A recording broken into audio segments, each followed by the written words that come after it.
Chapter 1. The Last Supper. Devin Mercer gazed at the meticulously arranged silverware within his father-in-law's sprawling Connecticut estate. Crystal goblets caught the light from the chandelier, while his wife Vanessa flitted through the dining room, touching shoulders and laughing with her family. Thanksgiving was always the Harlow family's grandest spectacle, a dazzling display of wealth, connections, and unspoken hierarchy. At 42 years old, Devin still felt like an outsider among the Harlows. Despite 7 years of marriage, he'd clawed his way out of poverty, raised by a single mother in rural Ohio, working his way through college on scholarships, and building his architectural consulting business from the ground up. His achievements meant nothing to the Harlows, who measured worth in surnames and trust funds. His mother-in-law, Beatrice Harlow, approached him with a glass of wine. "Devin, darling, why don't you help Thomas bring in some more chairs? We seem to be short." Thomas, Vanessa's younger brother, smirked at Devin. At 33, Thomas had never worked a day in his life, living off his parents' fortune and masquerading as a venture capitalist. "Of course, Beatrice," Devin replied, setting down his drink. In the pantry, Thomas leaned against the wall. "So, how's business? Still drawing little buildings?" Devin ignored the jab, grabbing 2 folding chairs. "Architectural consulting isn't drawing buildings, Thomas, but yes, business as well. We just landed the Westlake project." "Father says that project is going to tank with the economic downturn and all." Thomas inspected his manicured fingernails. "I suppose you wouldn't know about market forecasts." Before Devin could reply, his phone buzzed, a message from his business partner, Liam. "They accepted our bid. We beat Henderson Group, celebrating tomorrow." A rare smile touched Devin's lips. The Henderson Group was their fiercest rival, helmed by Preston Henderson, Vanessa's former boyfriend and the man her family had always preferred she marry. As Devin returned to the dining room, the atmosphere had shifted. Faces turned towards him with peculiar expressions: pity, amusement, discomfort. Vanessa stood at the head of the table, a wine glass in hand, mid-speech. "I mean, dating apps have a 99% success rate these days. He's the 1% failure," she laughed, pointing directly at him. A hush fell over the room as Devin froze, holding the folding chairs. "Oh, darling," Vanessa continued, her voice sickly sweet with feigned affection. "I was just telling everyone about our cute meet cute. You know, the marriage mistake." Frederick Harlow, Devin's father-in-law, cleared his throat awkwardly. "Perhaps we should serve the turkey." But Beatrice was already interjecting. "Well, darling, you can always upgrade. Preston just finalized his divorce and he was asking about you at the club." The room erupted in laughter. Devin quietly set down the chairs. 7 years of petty slights, of being the outsider, of watching Vanessa's gradual transformation from the woman who once adored his ambition to one embarrassed by his very presence. It all crystallized in that moment. "Devin," Vanessa called, noticing his expression. "It was just a joke." Without a word, Devin walked upstairs to their guest room. He methodically packed his suitcase, placed his wedding ring on the dresser, and walked out the front door. Behind him, he heard Vanessa call his name, then casually dismiss his departure to her family. "He's so sensitive sometimes. He'll be back." He wouldn't. Chapter 2. Ghosts and Foundations. 3 weeks after Thanksgiving, Devin sat across from his attorney in downtown Boston, a city deliberately chosen for its distance from Connecticut, from the Harlow sphere of influence. "Are you sure about this, Martin?" Wolf asked, adjusting his spectacles. "Complete disappearance? New identity? This is extreme, Devin." "I'm sure." Devin pushed a folder across the desk. "The Harlows have connections everywhere. If I simply divorce Vanessa, they'll ensure I never work in architecture again. Frederick already threatened as much when I refused to transfer my company into their family trust last year." Martin sighed. "Your business is finally taking off. The Westlake project alone will secure you. They'll find a way to take that too." Devin's voice hardened. "I've spent 7 years watching them operate. They'll crush me out of spite." After signing the papers, Devin walked to his hotel. His phone vibrated ceaselessly. Vanessa, Liam, clients.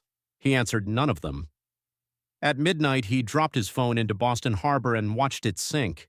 By February, Davis Morgan existed on paper. A new social security number, a driver's license, a fabricated history. His architectural degree couldn't be transferred, but his knowledge remained. He found work as a draftsman for a small firm in Portland, Oregon. The owner, Russell Bergen, recognized talent when he saw it. "You're overqualified," Russell said after Devin's first month. "I don't know what you're running from, but your work is exceptional." "Just looking for a fresh start," Devin replied. "Well, your fresh start just earned you a promotion. Junior architect position opened up. It's yours if you want it." Devin's new apartment was small, a studio above a bookstore in a rain-soaked Portland neighborhood. Nothing like the sprawling Connecticut home he'd shared with Vanessa, but for the first time in years, he slept without the weight of inadequacy pressing down on his chest. On particularly dark nights, he allowed himself to remember what Vanessa had been like when they first met. Genuinely intrigued by the ambitious architect from nowhere. How quickly that had changed after the wedding, as her family's expectations began to overshadow their relationship. The creeping realization that she saw him as a project, not a partner. 6 months after his disappearance, Devin saw his face on a missing persons report online. The story painted him as potentially mentally unstable, perhaps a danger to himself.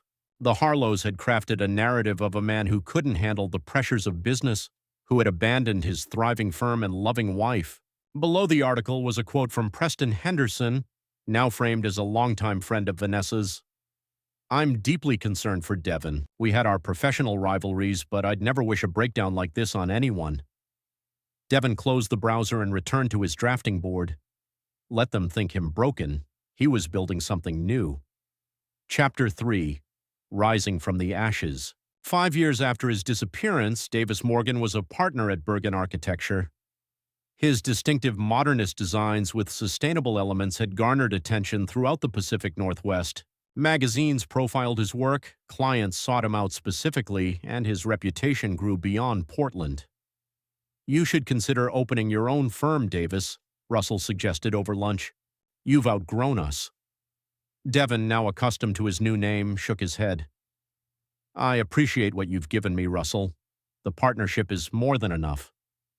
The truth was more complicated. Opening a firm under his name would invite too much visibility. Even with his new identity, a high-profile architect could draw unwanted attention.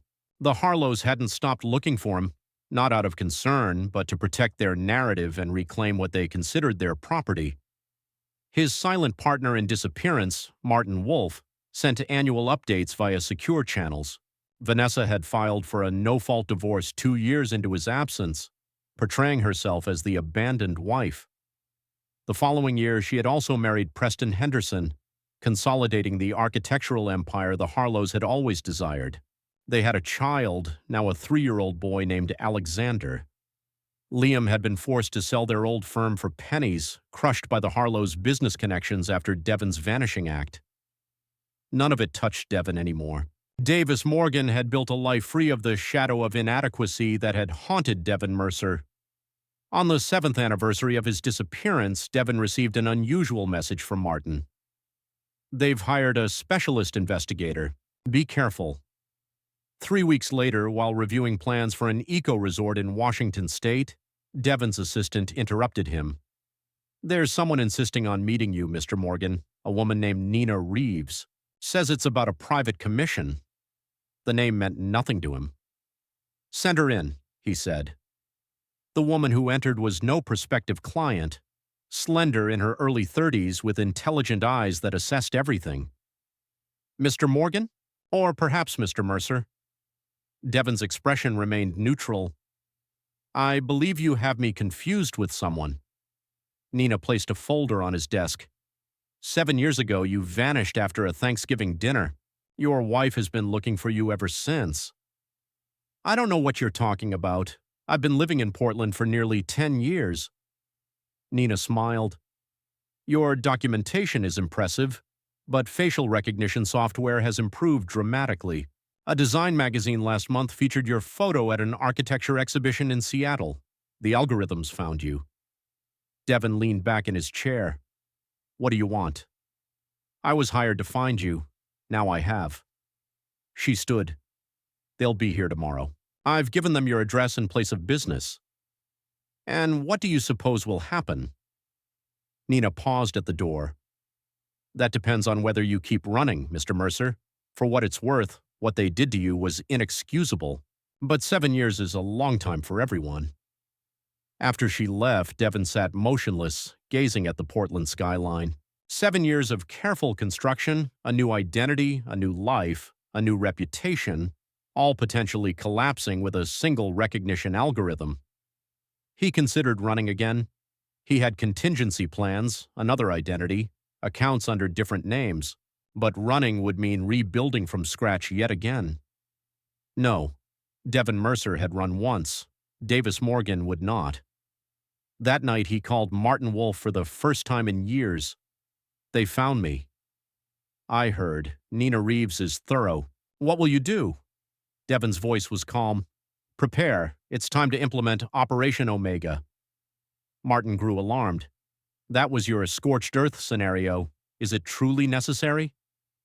They're coming to my door, Martin. After 7 years of freedom, they want to drag me back into their world. What would you suggest? The line was silent for a moment. Very well, let Omega commence. I'll activate protocols immediately. Thank you, Martin. Devon, Martin said softly, whatever happens, remember that revenge is a path that changes the traveler as much as the destination. Devon hung up and turned to his computer. By dawn, he had set everything in motion. When the Harlows and their entourage arrived, they would discover not the broken man they expected, but something far more dangerous. A man with nothing left to lose and 7 years of meticulous planning behind him. Chapter 4: The Uninvited Guests. At precisely 10:17 a.m., the elevator chimed on Devon's floor. He sat at his desk reviewing blueprints as his assistant's voice came over the intercom. Mr. Morgan, there are several individuals insisting on seeing you. A Mrs. Henderson, a Mr. Henderson, and others. They don't have an appointment. Send them in, Allison, Devon replied calmly. The door opened and 7 years collapsed into a single instant. Vanessa entered first, still elegant at 42, though lines of stress now framed her eyes. Behind her came Preston Henderson, grayer at the temples, but with the same self-assured smirk Devon remembered. Following them were Thomas Harlow and, surprisingly, Liam Bennett, Devon's former business partner. Devon? Vanessa's voice wavered on his name, her eyes red, mascara slightly smudged. It really is you. Devon leaned back in his chair, observing them with clinical detachment. Actually, it's Davis Morgan. He turned to his assistant, who stood frozen by the door. Allison, would you mind holding my calls for the next hour? After Allison left, closing the door behind her, silence descended. Preston broke it first. You've done well for yourself, Mercer. Not a bad little operation here. Bergen and Morgan, third largest architectural firm in the Pacific Northwest. Devon replied evenly, hardly little. Vanessa stepped closer, reaching for his desk. Devon, please, we need to talk to you. It's important. Important enough to track me down after 7 years? Devon kept his tone neutral. What could possibly be so urgent? Our son, Vanessa whispered, tears beginning to stream down her face. Alexander is sick, very sick. He needs you. Devon's expression remained unchanged. You mean your son with Preston? He's no concern of mine. That's what we have to tell you, Liam interjected, stepping forward. Alexander is your biological son. For the first time, Devon's composure wavered. Explain. Vanessa sank into a chair opposite his desk. After you left that night, I discovered I was pregnant, about 6 weeks along. I tried to find you, but you had vanished completely. Preston's jaw tightened. When we got married, I agreed to raise him as my own. The timing was right. No one suspected. And now he's sick, Thomas added. Acute myeloid leukemia. He needs a bone marrow transplant. We've all been tested. None of us are a match. So you need my bone marrow, Devon concluded dispassionately. That's why you tracked me down. We're begging you, Vanessa said, fresh tears spilling down her cheeks. He's just a little boy, 6 years old. He's fighting so hard, but the doctors say, stop. Devon stood, walking to the window. Portland stretched out beneath the gray sky. You show up after 7 years expecting me to believe this story? The timing is suspiciously convenient. Liam stepped forward, placing medical documents on Devon's desk. It's all here. The diagnosis, the test results. Alexander doesn't have much time left. Devon scanned the documents. They appeared genuine, but the Harlows had always been masters of manipulation. Why did you bring him? Devon gestured towards Liam. My former partner who allowed my business to be destroyed? Liam flinched. I tried to fight them, Devon. After you vanished, Frederick threatened my family. They systematically canceled our contracts, blocked loans. I had nothing left but to sell the company. And now you work for Henderson Architecture, Devon observed coldly. I had to feed my family, Liam replied, eyes downcast. Devon turned to face them all. Let me be clear. I don't believe you. I don't trust any of you. If Alexander exists, if he's my biological child, and if he is truly ill, I will require confirmation from independent sources. We'll provide whatever you need, Vanessa said quickly. Just please come back with us. Meet him. He doesn't have much time. I'm not going anywhere with you, Devon stated firmly. If you want my help, we will do this my way. My own medical team will verify everything. If, and only if, they confirm your story, I will consider providing bone marrow, nothing more. Preston stepped forward aggressively. Listen, Mercer, this isn't a negotiation. This boy is dying. If I what, Henderson? Devon's voice dropped dangerously low. Remember, I vanished once. I can do it again. This time even your fancy algorithms won't find me. That silenced them. Now, Devon continued, you will provide DNA samples for paternity confirmation. You will grant my medical team full access to Alexander's records and allow them to conduct independent testing. You will not attempt to contact me outside of the parameters I set. And if we agree, Thomas asked, then I will consider helping the boy. Devon returned to his desk. Not for any of you. For an innocent child who never asked to be born into your family. Vanessa stood, regaining her composure. We'll do whatever you ask. Just, please, don't delay. Alexander doesn't have much time. Devon pressed his assistant's call button. Allison, my guests are leaving. Please show them out. As they drifted towards the door, Vanessa turned back. I'm sorry, Devon, for everything, for that Thanksgiving evening. I never... Goodbye, Vanessa. Devon cut her off, turning his attention to his computer, dismissing them all. After they left, Devon sat motionless. The perfect control he had maintained threatened to shatter. A son, possibly his son, dying. It could all be an elaborate trap. The Harlows were certainly capable of such deception, but if it was true... He picked up his phone and dialed Martin. I need you in Portland immediately, and bring Dr. Sanjay. We have a situation. Chapter 5. Bonds of Blood. 3 days later, Devon sat in a private room at Portland Memorial Hospital, reviewing test results with Dr. Eliza Sanjay, a medical specialist who had once saved Martin Wolf's life and owed him a debt of discretion. The paternity test is conclusive, Dr. Sanjay confirmed, pointing to highlighted sections. 99.99% probability that you are Alexander's biological father. And his condition? Devon asked, his voice carefully neutral. Dr. Sanjay's expression darkened. The diagnosis is accurate. Acute myeloid leukemia, an aggressive variant. He's undergone 2 rounds of chemotherapy with minimal response.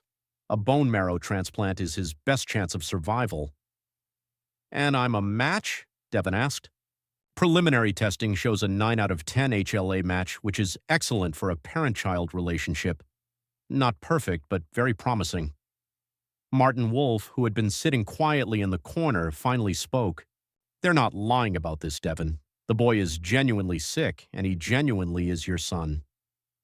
Devon stood, pacing the small room. 7 years of carefully constructed walls threatened to crumble. The Harlows had found his one potential vulnerability, a child he'd never known existed. What if this is just the first step? Devon mused aloud.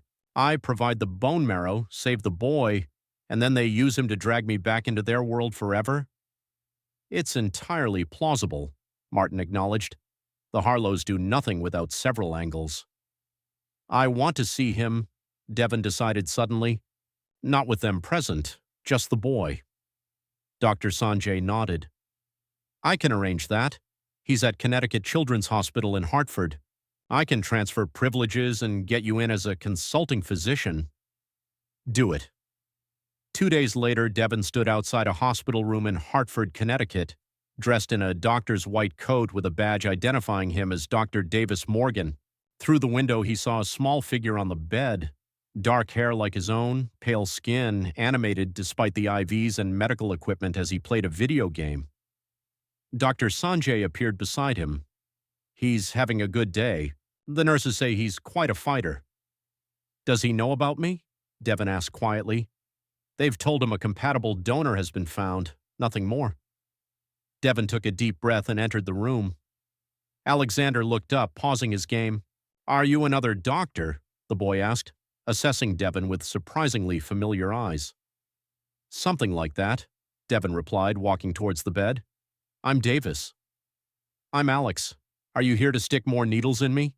'Cause I'm at a boss level right now. Against his will, Devon smiled. No needles today. I just wanted to meet you. Are you the one who's going to give me new bone marrow?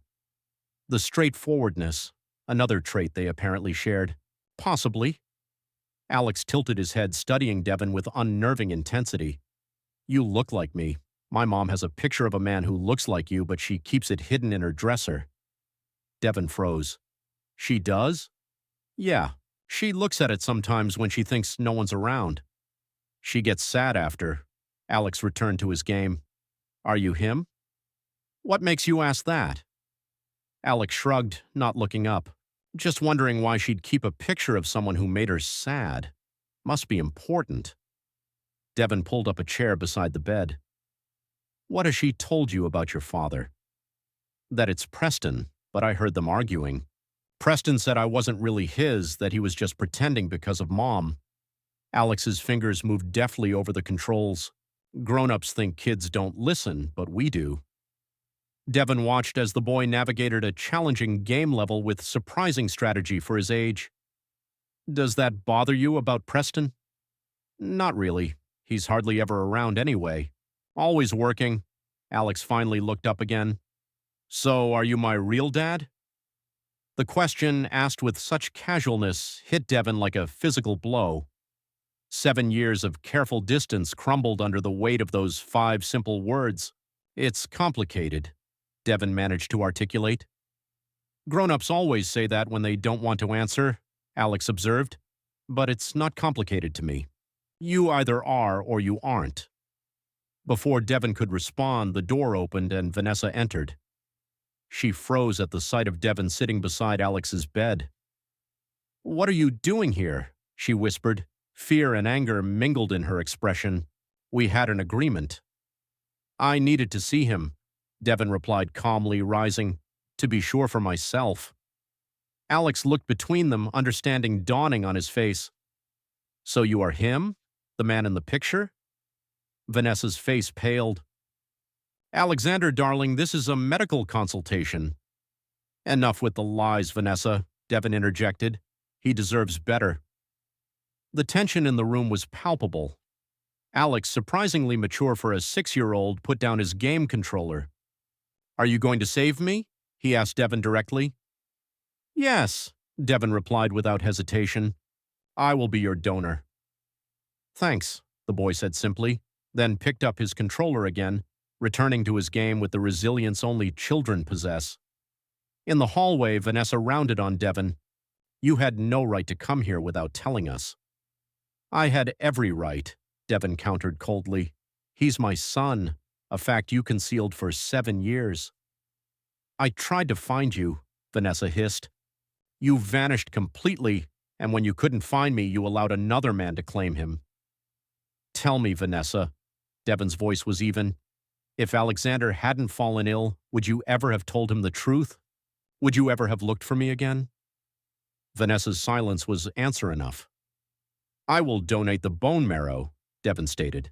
The procedure will take place here, supervised by Dr. Sanjay. After that, we will discuss Alexander's future. What does that mean? Vanessa asked, clear alarm in her tone. It means I've spent 7 years building a life free from the toxic influence of the Harlow family. I will not allow my son to grow up suffocating under it. You can't take him from us, Vanessa said desperately. The courts always side with the mother and you abandoned us. Devon smiled thinly. I've learned a few things from your family, Vanessa, like how to plan several moves ahead. The donation will happen tomorrow. After Alexander recovers, we will revisit this conversation. As Devon walked away, his mind was already calculating. Operation Omega had been designed for maximum retribution. Now it required modification, surgical precision, not total annihilation. The targets remained the same, but now an innocent needed protection. In his hotel room that night, Devon called Martin. I need everything you have on Preston Henderson's business practices, every project, every client, every permit. Already compiled, Martin replied. And the Harlows? Everything. Frederick's financial dealings, Beatrice's charities, Thomas's ventures. I need it all. And Vanessa. Devon trailed off, looking at his phone, which now sported a picture of Alexander as its background. Find me the best custody lawyers in Connecticut. Cost is no object. This changes everything. You know, Martin said softly, your plan was to disappear again after justice was served. Plans change when children are involved, Devon replied. I won't abandon him twice. Chapter 6. Shadows of the Past. The bone marrow donation procedure concluded without a hitch. Yet as Devon slowly mended in his stark hospital room, an unexpected specter emerged from the shadows. Liam Bennett, his erstwhile business partner. You're awake? Liam's voice, a clumsy intrusion, hovered in the doorway. May I come in? Devon gestured to the chair by his bedside, a silent invitation. You are the last person I expected to see. Liam sank into the seat, radiating an almost palpable discomfort. I needed to speak with you, away from Harlow, away from Preston, about what truly transpired after you vanished.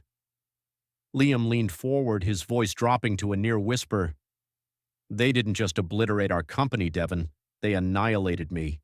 Made sure I could never work for myself again.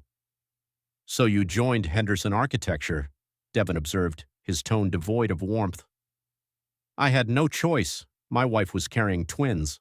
Preston offered me a position on one condition. I had to hand over all our old intellectual property, our designs. A cold realization dawned on Devon. Project Westlake. Liam nodded, a grim acknowledgement. Henderson Architecture claimed everything we developed, sustainable water systems, geothermal integration, all of it. That explains why their recent projects look so eerily familiar. Devon's gaze bore into his former partner. Why are you telling me this now? Because I'm tired of living under their thumb. Liam produced a flash drive, a small dark rectangle holding untold secrets.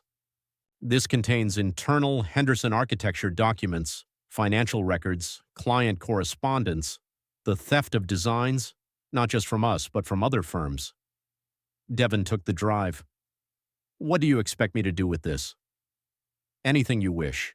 I don't care anymore. Liam rose, his weariness a heavy shroud.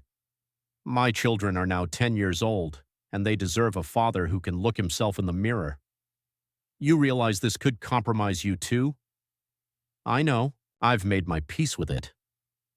Liam walked towards the door, then paused, a flicker of something akin to regret crossing his face. By the way, I'm sorry. I should have fought harder. After Liam's departure, Devon inserted the flash drive into his laptop. Hours melted away as he sifted through its contents, an exhaustive chronicle of corruption, design theft, bribed permits, and so much more. It was a roadmap to the utter destruction of Henderson Architecture, and by extension, the Harlows, who had so thoroughly intertwined their fortunes with Preston's. But something gnawed at him. The information was too perfect, too comprehensive. Why did Liam have access to all of this? Even as a senior architect, these financial and legal documents would be far beyond his purview unless, Devon called Martin. I need background surveillance on Liam Bennett for the past week. Who has he met? Who has contacted him? The answer arrived that very evening. Liam had met twice with Frederick Harlow and 3 times with Preston Henderson before delivering the flash drive. It's a trap, Devon muttered to himself. The files were genuine. His initial analysis confirmed that.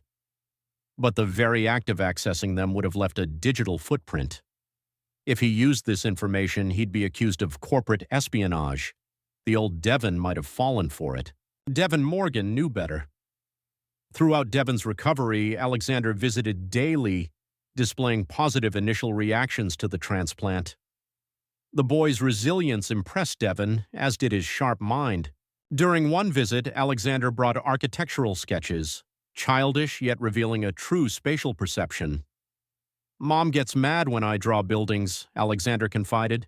She says it reminds her of things she wants to forget. Do you enjoy designing them? Devon asked.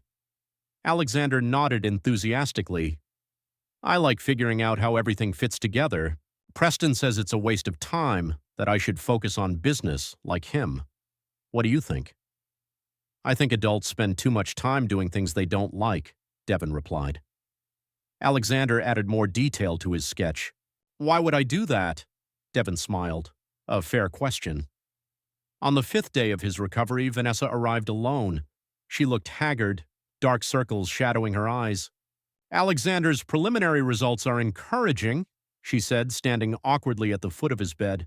The doctors are optimistic. Good, Devon replied, setting aside his tablet.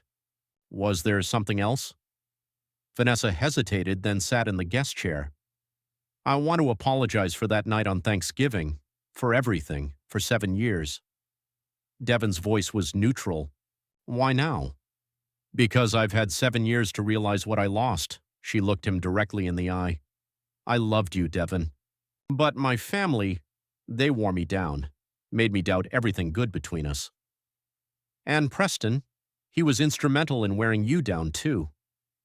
Vanessa looked away. Preston was my family's choice from the beginning. When you disappeared, it was convenient for everyone, except Alexander, whom you raised to believe another man was his father. I thought you were gone forever, she whispered. What was I supposed to do? Devon studied her, the woman he had once loved enough to marry, enough to endure constant humiliation from her family. 7 years had changed them both. What do you need, Vanessa, really? She took a deep breath. A second chance for us. The plea hung in the air between them. Once those words would have meant everything to him. There is no us anymore, Devon finally said. There's only Alexander. He needs a family. A complete one. He had one, you and Preston, until it became inconvenient. Vanessa's eyes flashed with rare anger. That's unfair. Preston never connected with him. He tried, but Alexander wasn't his blood, Devon finished. The Harlow family's obsession with bloodlines and legacy. You don't understand how hard that is. I understand perfectly, Devon interrupted. I understand that you're not here because you want me back, but because you want security for Alexander. Preston is pulling away. Your family is concerned about appearances, and suddenly finding Alexander's biological father seems like a convenient solution. Vanessa rose abruptly. You've become cold, Devon.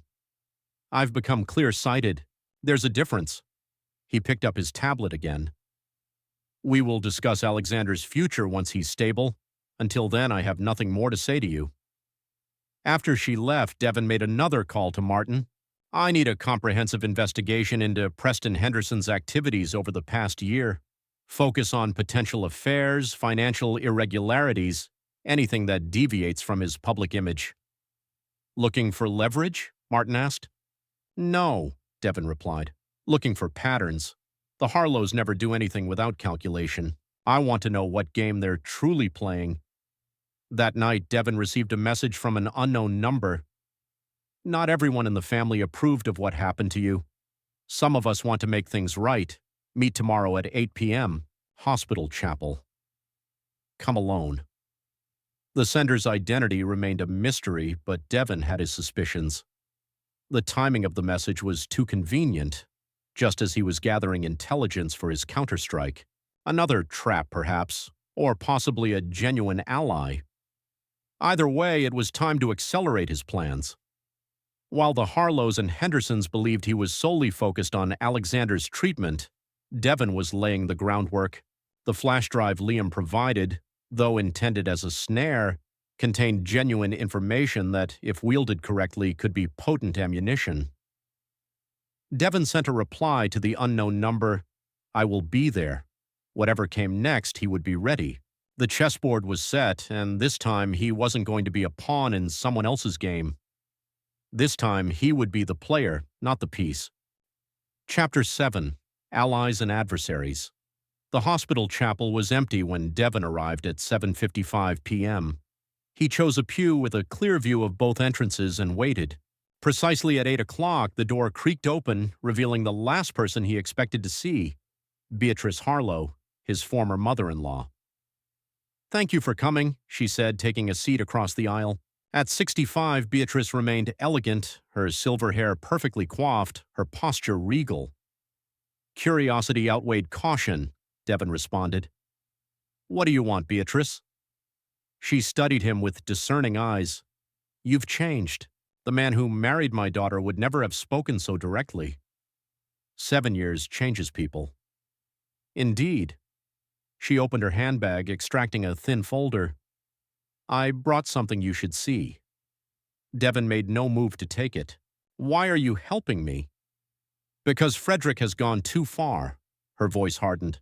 "To use a child, my grandson, as leverage. There are lines, even in our world."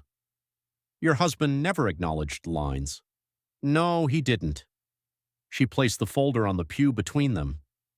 "But I do, especially when it concerns family, Alexander." Devon understood. This is about protecting him. Beatrice nodded. Frederick sees the boy as another asset. Preston sees him as a burden. Vanessa sees him as her only remaining value to the family. No one sees him as a child who deserves better, except for you. And you, she gestured to the folder. Take it. It details Frederick's true agenda. Cautiously, Devon picked up the folder and opened it. Inside were legal documents, guardianship agreements, conservatorship transfers, medical authorizations, all drafted to give Frederick Harlow absolute control over Alexander, especially his medical decisions and his inherited trust.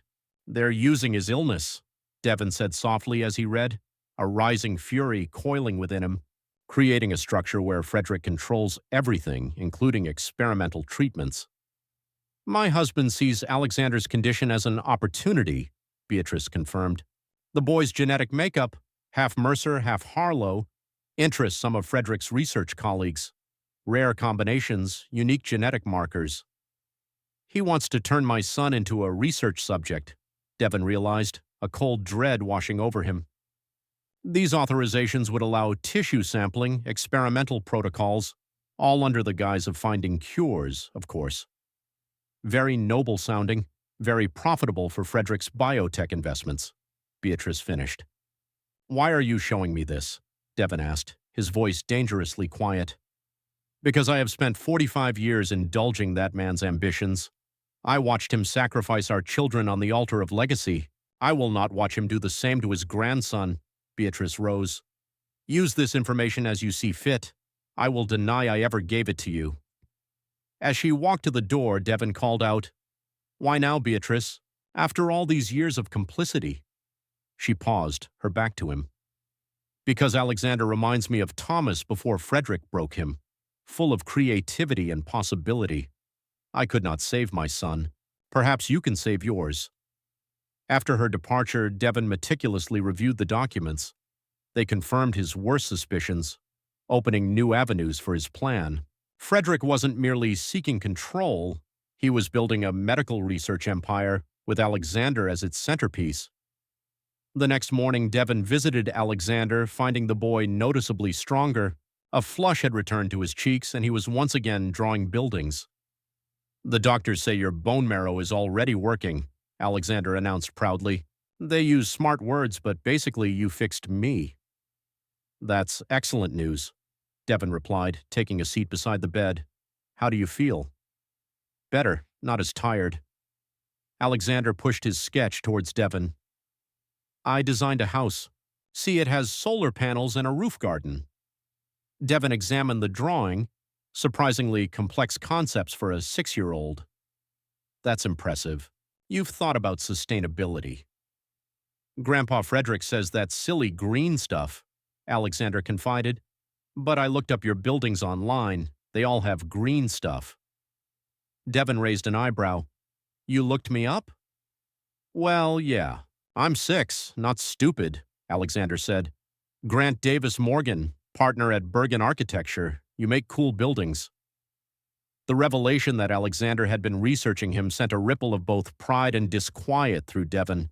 What else did you learn? That you disappeared 7 years ago under a different name. That's when Mom got sad in the pictures. Alexander looked up. Why did you leave? The directness of the question deserved honesty. Because I was hurting. Your mother's family made me feel like I wasn't good enough. Grandpa does that to everyone, Alexander observed. Even Mom, especially Mom. Before Devon could respond, the door opened and Preston Henderson entered. He froze at the sight of Devon. What are you doing here? Preston demanded. Visiting my son, Devon replied calmly. Problem? Preston's jaw clenched. Alexander, your Grandma Beatrice is in the hallway. She brought you something. Why don't you go see? Once Alexander had left, Preston closed the door. Let's be clear, Mercer. You provided bone marrow. We're grateful, but that doesn't make you his father. Biology disagrees. Biology isn't everything, Preston retorted. I raised him for 6 years while you played architect in Portland. Because I didn't know he existed, Devon countered, a fact intentionally hidden from me. Preston sneered. Vanessa tried to find you, you utterly vanished, and you conveniently reappeared. Devon tilted his head. Tell me, was it your idea to marry her immediately after my disappearance or Frederick's? A flicker of discomfort crossed Preston's face. That doesn't matter now. Doesn't it? Devon stood. I find nothing about this situation unimportant, especially Frederick's plans for Alexander's medical future. Preston paled slightly. What are you talking about? Research protocols, tissue sampling authorizations, experimental treatments orchestrated through Frederick's biotech connections. Those are private family matters, Preston said stiffly. Precisely, family matters. Devon stepped closer. And I am Alexander's family, his real family. You wouldn't understand the complexities. I understand perfectly, Devon interrupted. Frederick sees a rare genetic opportunity. You see a burden and a reminder that Vanessa never truly chose you, and somewhere in that twisted situation is my son, being treated as a commodity, not a child. Preston's expression hardened. Be careful, Mercer. You've gone too far. No, Henderson. For the first time in 7 years, I am exactly where I need to be. Devon moved towards the door. Give Frederick my message. The game has changed. As Devon walked down the hall, he gave a polite nod to Beatrice, who was showing Alexander a building block model. She met his gaze for a brief moment, a silent acknowledgement passing between them. That same day, Devon met with Martin and Dr. Sanjay in his hotel room. The trap they set with Liam's flash drive was sophisticated, Martin reported. Had you used that information directly, they would have had grounds for corporate espionage charges and a restraining order preventing you from going near Alexander.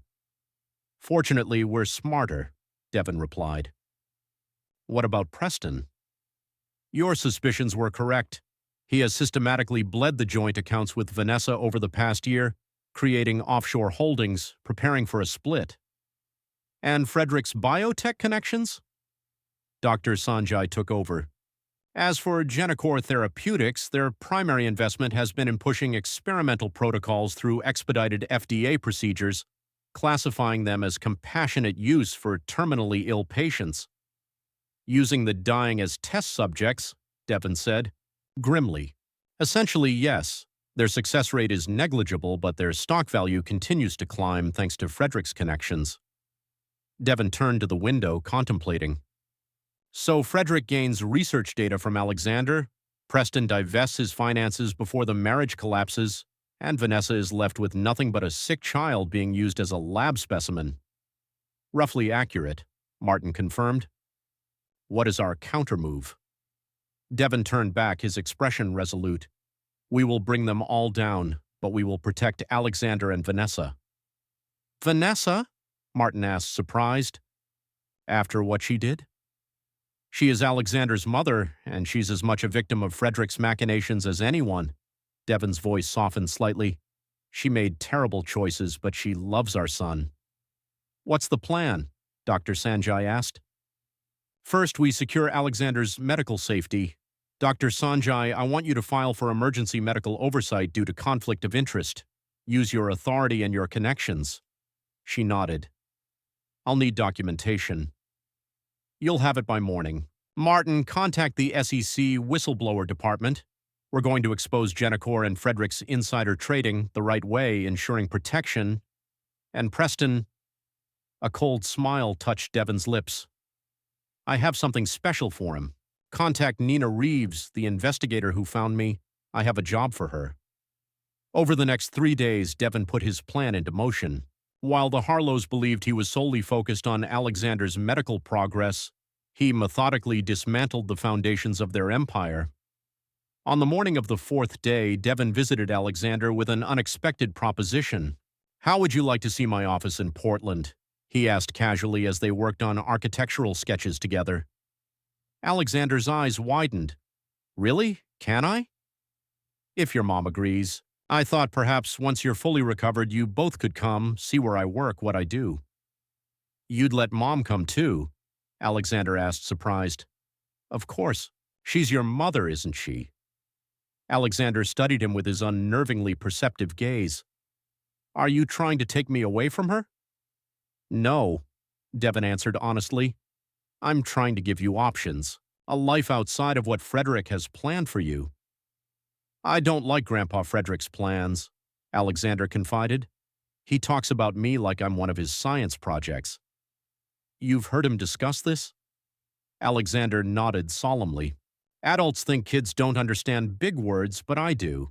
Genome sequencing, cell regeneration protocols, and proprietary research assets. He enunciated each term carefully. I looked them up. Devon felt a surge of both pride and disquiet. You're very resourceful. Mom says that's from you.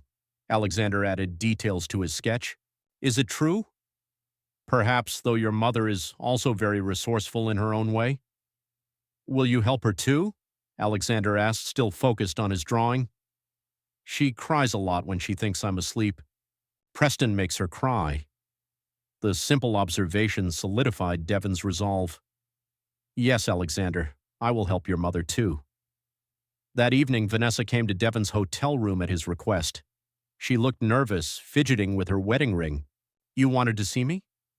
Devon gestured to the sitting area. We need to talk about what comes next. If this is about custody, it's about protecting Alexander from your father, Devon interrupted, and from Preston. Vanessa sank into a chair. What are you talking about? Devon showed her the documents provided by Beatrice, plus additional information his team had gathered. As Vanessa read, her face paled. This can't be true, she whispered. Daddy wouldn't. Preston couldn't. They would, and they are, Devon stated. Your father sees Alexander as a research opportunity. Preston sees him as an inconvenience to be managed until he can extract his finances from your marriage. Tears streamed down Vanessa's cheeks. I knew things were bad, but this... You have a choice, Devon continued. Continue as you have, allowing your father to control your life and Alexander's future, or break free. How? She asked, her voice broken. The Harlow name is all I have, all Alexander has. That's not true, Devon leaned forward. You have me. Vanessa looked up, bewilderment evident. After everything I did to you? This isn't about you and me, Vanessa. This is about Alexander. Devon's voice softened slightly. He loves you. He worries about you. And he deserves better than to be caught between Frederick's ambitions and Preston's resentment. What are you proposing? A new arrangement. Alexander spends time between us. You divorce Preston before he can enact his plan to extract the finances. My legal team will secure you a fair settlement that Frederick cannot touch. And what do you get out of this? Vanessa asked, suspicion and hope mingling in her voice. My son, Devon replied simply, and the satisfaction of watching Frederick's carefully constructed plans crumble. Vanessa stared at the documents again. If I agree, what happens to my family? To Preston? That depends on them. Devon's expression hardened. But I will not lie to you. Your father and Preston have committed numerous legal and ethical violations. The repercussions will be significant. You're going to destroy them, Vanessa realized. I'm going to expose them, Devon corrected. What happens after that is up to the authorities and their shareholders. Vanessa remained silent for a long moment, years of conditioning battling with maternal instinct. Finally, she looked up, something akin to resolve in her eyes. Alexander comes first, she said softly, whatever it takes to protect him. Devon nodded, extending his hand. Then we are partners in this. Vanessa hesitated, then took it. Partners. Chapter 8. The Architect's Vengeance. 1 week later, a taut Devon stood in the doorway of Alexander's hospital room, a silent sentinel watching his son gather his belongings. The bone marrow transplant, a perilous gamble, had defied all odds. Alexander's young body had embraced the new cells with minimal protest, a miracle whispered among the medical staff. Doctors, cautiously optimistic, had given the green light for discharge, provided regular outpatient visits were honored. Ready to go home? Devon's voice, though soft, seemed to echo in the sterile quiet. Alexander looked up, a question in his eyes. Which home? Mom's or yours? Your mom's for now, Devon replied, the words carefully chosen. But I'll be close. I've rented a place in Hartford while we sort everything out. Are you coming for Thanksgiving dinner? Alexander's innocent query struck Devon with the force of a physical blow. It's next week.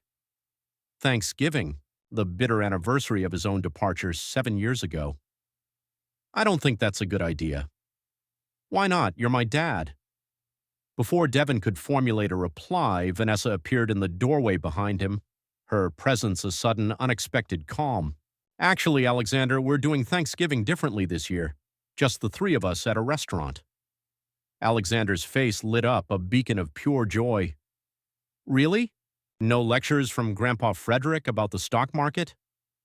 Not this year, Vanessa confirmed, exchanging a loaded glance with Devon.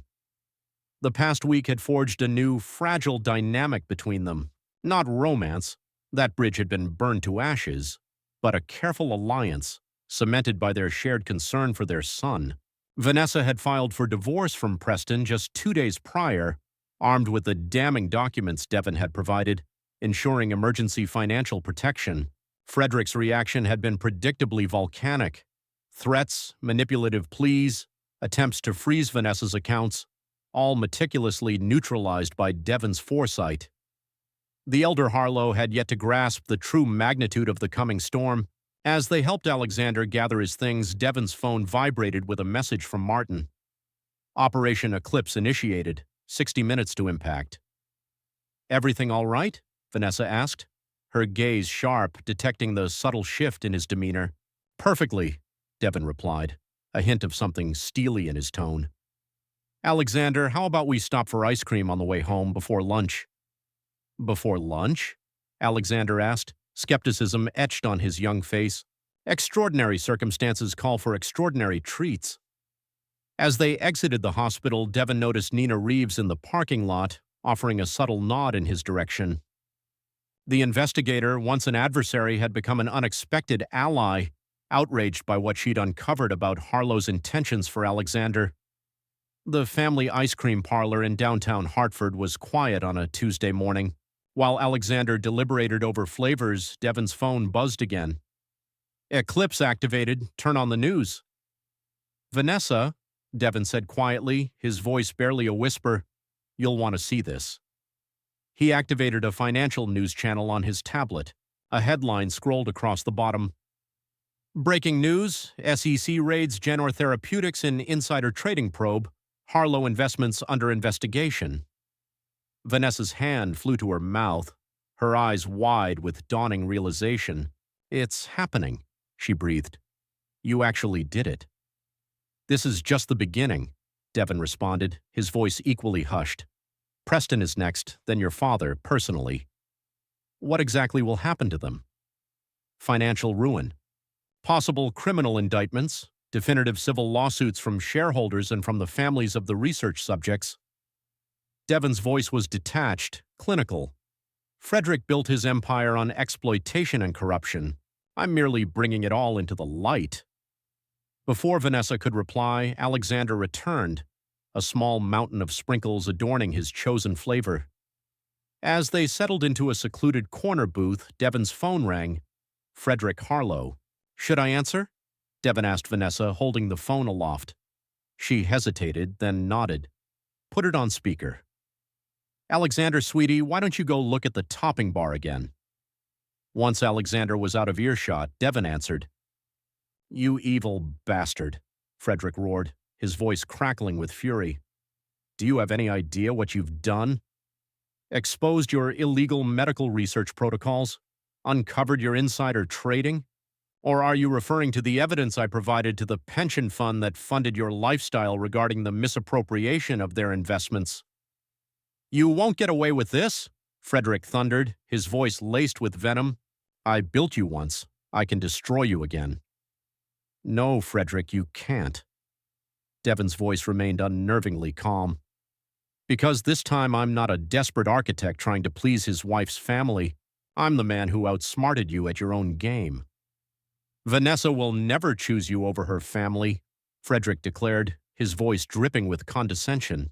Blood is thicker than water. Why don't you ask her yourself? Devon placed the phone on the table between them. Vanessa gazed at him for a long moment, years of conditioning and fear warring within her. Then slowly she straightened, something resolute hardening in her eyes. It's over, Daddy, she stated, her voice clear and unwavering. What you planned for Alexander is unforgivable. Don't be so dramatic, Frederick sneered. Everything I did was for this family's legacy, for your future, for Alexander's future. No, Vanessa countered, her voice gaining strength. It was for your ego, your empire, your control. Alexander isn't a lab experiment. He's a little boy who deserves to be safe from your ambition, you ungrateful. Goodbye, Frederick, Devon interjected, ending the call. He looked at Vanessa with a newfound respect. That wasn't easy. She drew a shaky breath. 7 years too late, but better than never. Alexander returned, a small mountain of sprinkles piled high on his ice cream. As he cheerfully chattered about his architectural ideas, Devon's phone continued to vibrate with updates from Martin. Henderson architecture stock plunged by 42% and is still falling. Preston Henderson named in federal permit fraud investigation. Jenner Board of Directors votes to remove Frederick Harlow as chairman. By evening, the full scope of Devon's vengeance had become starkly clear. The meticulously constructed Harlow-Henderson empire was crumbling under the weight of exposed corruption. Preston had been arrested on financial fraud charges. Frederick had barricaded himself in his office with lawyers while federal agents executed search warrants. Through it all, Devon remained composed, driving Alexander to Vanessa's apartment as planned, helping him set up a new building kit, discussing tentative plans for visits to Portland. It was only after Alexander was settled in bed that Vanessa finally turned to him. You planned this for 7 years, didn't you? She asked as they sat in her living room, the city lights painting muted patterns on the wall. Not exactly this, Devon admitted, his gaze distant. Initially, my plan was pure destruction, total financial and social collapse for everyone involved in what happened that night. What changed? Alexander. Devon's expression softened almost imperceptibly. Revenge gets complicated when innocent lives are involved. Vanessa studied him, a thoughtful frown on her face. You're different. Harder. Colder. Yes, Devon simply agreed. 7 years of building a life without the constant feeling that I wasn't good enough, it changes a person. I'm so sorry, Vanessa said suddenly, her voice thick with emotion. For that night, for what I said, for letting them poison everything between us. Devon looked at her contemplatively. I believe you, but it doesn't change anything between us. I know. Her gaze drifted towards Alexander's bedroom. But it changes things for him. He has a father now, a real one. And a mother who is finally free from Frederick's control, Devon added, a hint of steel returning to his voice. That matters too. Vanessa's phone rang. Beatrice, she answered hesitantly, listening for several minutes before responding. I understand, Mom. No, I don't blame you. Yes, he can stay with you until things settle down. She hung up, turning back to Devon. Thomas is having a breakdown. Preston tried to drag him into the permit fraud scheme. Will he be all right? Eventually, Mom will protect him. Vanessa sighed, a deep, weary sound. She always protected us as much as she could. Hence the document she provided me, Devon observed. Vanessa looked surprised. Mom helped you? In her own way. She has her own regrets. Devon stood. I should go. It's been a long day and tomorrow will be even longer. The lawyers want to meet at 9 a.m., Vanessa confirmed. To discuss the custody agreement, joint custody, Devon reminded her. Equal time, equal say in his future. I know. Vanessa walked him to the door. Thank you for saving him, for not taking him from me completely. You could have. That would have made me like Frederick, Devon replied, his voice firm. Using a child as a weapon, Alexander deserves better. As he turned to leave, Vanessa asked a final whispered question. Will you ever forgive me? The truth is, Devon paused, his gaze fixed on some unseen point beyond her. After careful consideration, no, he finally said. Some betrayals cut too deep for forgiveness. But for Alexander, we can build something new, something better than forgiveness. What's that? Respect, Devon answered. And perhaps in time, trust. Chapter 9. The Foundation. 3 months later, Devon stood on the observation deck of Portland's tallest tower, Alexander beside him, both marveling at the sprawling city below. It's huge, Alexander exclaimed, pressing his small hand against the glass. Can we see your buildings from here? Some of them, Devon pointed towards the winding river. That's the Riverside Cultural Center we designed last year, and over there is the Sustainable Housing Complex. Alexander meticulously studied each building, his eyes wide with wonder. They're even cooler in real life than in the pictures. This was Alexander's first visit to Portland, part of their new custody arrangement. 1 week with Devon each month, plus holidays split between parents. The transition had been remarkably smooth, Alexander adapting to his new reality with surprising resilience. How do you like staying at my place? Devon asked as they descended in the elevator, the city lights blurring into streaks of gold. It's awesome, Alexander enthused. The garden terrace is the best part. Can we grow vegetables there next time I visit? Absolutely. We'll design the layout together. As they walked towards Devon's downtown apartment, he reflected on the seismic shifts of the past months. The Harlow Empire had imploded spectacularly. Frederick faced multiple federal charges for securities fraud, insider trading, and research violations. Preston had taken a plea deal to lessen his own sentence. Thomas had checked into rehab for substance abuse issues, finally freed from Frederick's toxic influence. Beatrice had emerged relatively unscathed, having quietly distanced herself from her husband's business affairs years before. And Vanessa? She had surprised everyone, including Devon. Freed from both Frederick's control and Preston's manipulations, she had returned to her original passion, art history, securing a position at a small museum in Hartford. The woman who had once defined herself entirely by her family name was cautiously building an independent identity. Dad! Alexander's voice jolted Devon from his reverie. Can I ask you something? The word dad still caught Devon off guard, a warm shock each time Alexander uttered it. Of course. Are you still mad at Mom for what happened before? Devon carefully considered his answer. I'm not angry anymore, but some things can't be undone or forgotten. Like when Preston broke my robot and said sorry, but he didn't really mean it? Something like that, Devon replied, impressed by his son's insight. But your mom and I are committed to giving you the best of both of us. That's what matters now. Okay, Alexander nodded decisively, because I made something for both of you. That evening, as they prepared dinner in Devon's apartment, Alexander unveiled his creation, a detailed architectural model crafted from materials Devon kept in his home office. It depicted 3 structures, connected by bridges surrounded by sprawling gardens. This is your house, Alexander explained, pointing to a modernist structure. This is Mom's, and this, the smaller one in the middle, is mine. See the bridges so I can go between them easily? The thoughtfulness of the design, the way Alexander had processed his new reality and fashioned something beautiful from it, deeply moved Devon. This is brilliant, he said softly, a genuine smile gracing his lips. You have a real talent. Mom says it's from you, Alexander replied proudly. She keeps all my designs in a special portfolio.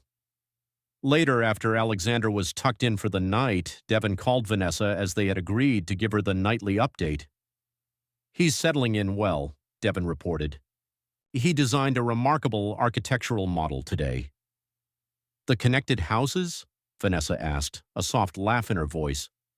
He's been drawing variations for weeks. Did you see it? He wanted it to be perfect before showing you. A pause. You inspire him, you know.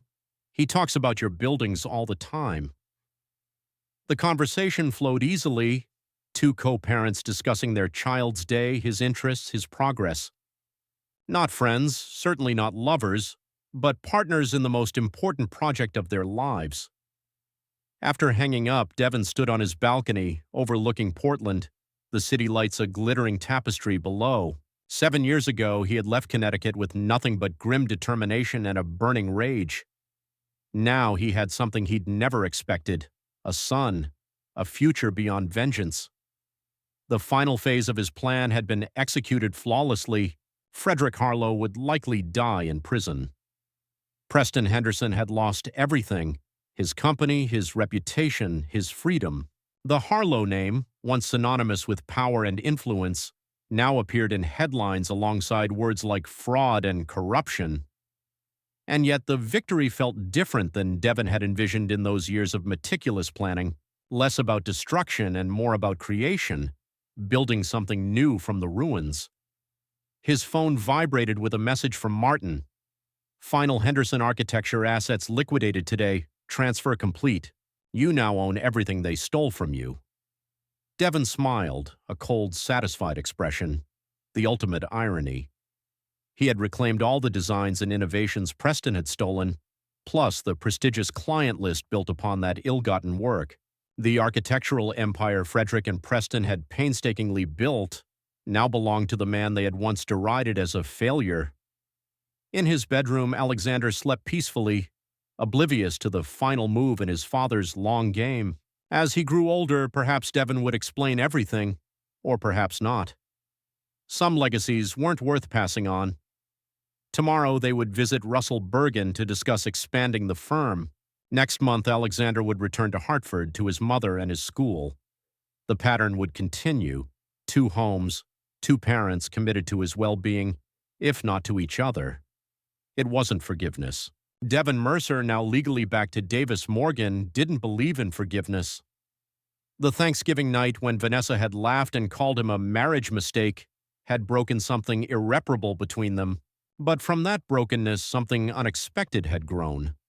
Not reconciliation, not absolution, but perhaps something more enduring.